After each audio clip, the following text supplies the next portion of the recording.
How do you move on after losing someone important to you? What does your new normal look like? And do you try to carry on as before, or does your perspective shift entirely? And what about those that are still here? How do they process tragedy? These are just some of the few profound questions that Afterlove EP seeks to answer. This slice of life adventure set in modern Jakarta is a story about love, loss, and finding your way forward. You step into the shoes of Rama, a young musician struggling to move on after the death of his girlfriend Sinta. Something I didn't initially know about this game is that its creator, Muhammad Fahmy, passed away a few years ago during its development. Fahmy had a clear vision for Afterlove EP, and in his honor, the team decided to carry it forward. I'm grateful to experience and share the work that he has presented. The care is evident from the very first moments of Afterlove EP. The opening scene hit me hard, and I was really tearing up. I honestly started to tear up as soon as the opening cutscene happened. As Rama loses himself in playing his guitar, he misses increasingly urgent phone calls. Then reality sets in. Sinta is gone.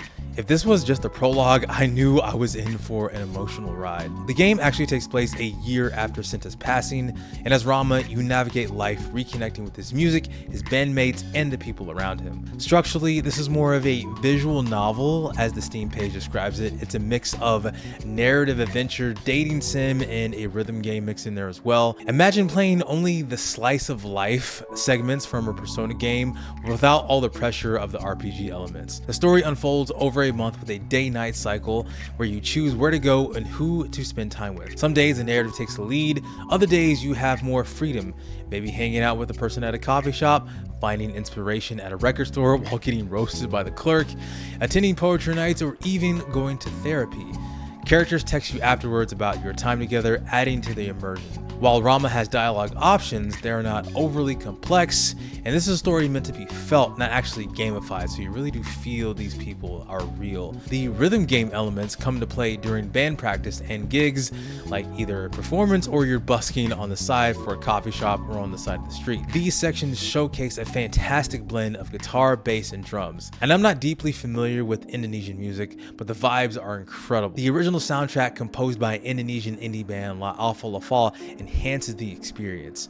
I even had their music on while writing the script. The rhythm mechanics are pretty simple. That you match the inputs from left to right, follow the beat, hold the buttons when needed, and there's no need to really stress about the perfection. It's just to feel the music and really lock into the beat. While Afterlove EP is light on gameplay mechanics, that's perfectly fine. It's a refreshing change from the fast-paced games that I usually play. This experience allowed me to slow down and immerse myself in a different culture and genuinely connect with the characters. One of the most intriguing aspects of the story is Rama's ongoing connection with Sinta.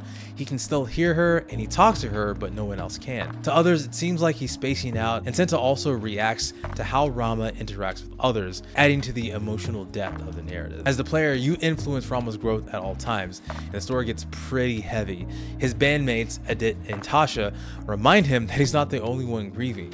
They too feel the weight of Sinta's loss in their own ways, and watching their interactions unfold makes them feel like real people, each dealing with grief differently. The game also features some wise and funny characters like Satria and Kakmoose. It'll help Rama along his journey of growth and recovery. The writing is incredibly heartfelt, unafraid to be raw and emotional. Afterlove EP is a game about feelings, so be prepared to feel feelings. If you're an emotional person, you will definitely feel feelings during this game, and it's equal parts heart-wrenching and cozy. This game was initially out of the corner of my eye, but the more I looked into it, I realized I really needed to experience this game for myself. And I'm not typically drawn to visual novel type of games because they're kind of slow and there's not a whole lot of action going on, but Afterlove EP changed that for me. Thank you, Fahmy, and thank you to the development team for creating this incredible game. And thank you to Fellow Traveler for providing me with the key to review it. You will get to this game in about, 8-9 hours or so, depending on how much you want to put into it.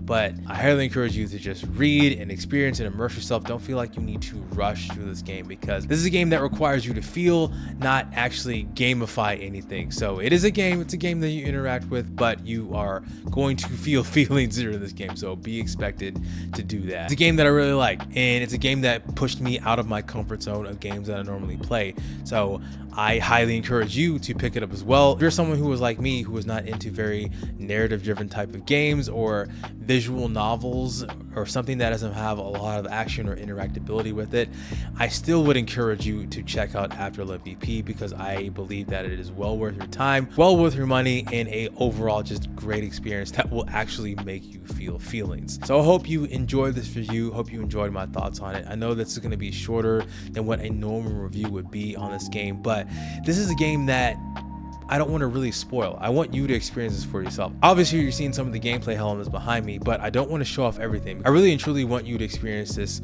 almost kind of semi-blind, so you can get a feel for what this game has to offer. Thank you for watching this review nonetheless. If you want to see more indie game coverage, you want to see any more reviews on my series on UFO 50, or stuff like I'm doing for Steam Next Fest, which is happening right now, hope you're enjoying that. And if you want to see more, be sure to like, share, and subscribe to the channel. My name is Chike, and I will see you on the next one.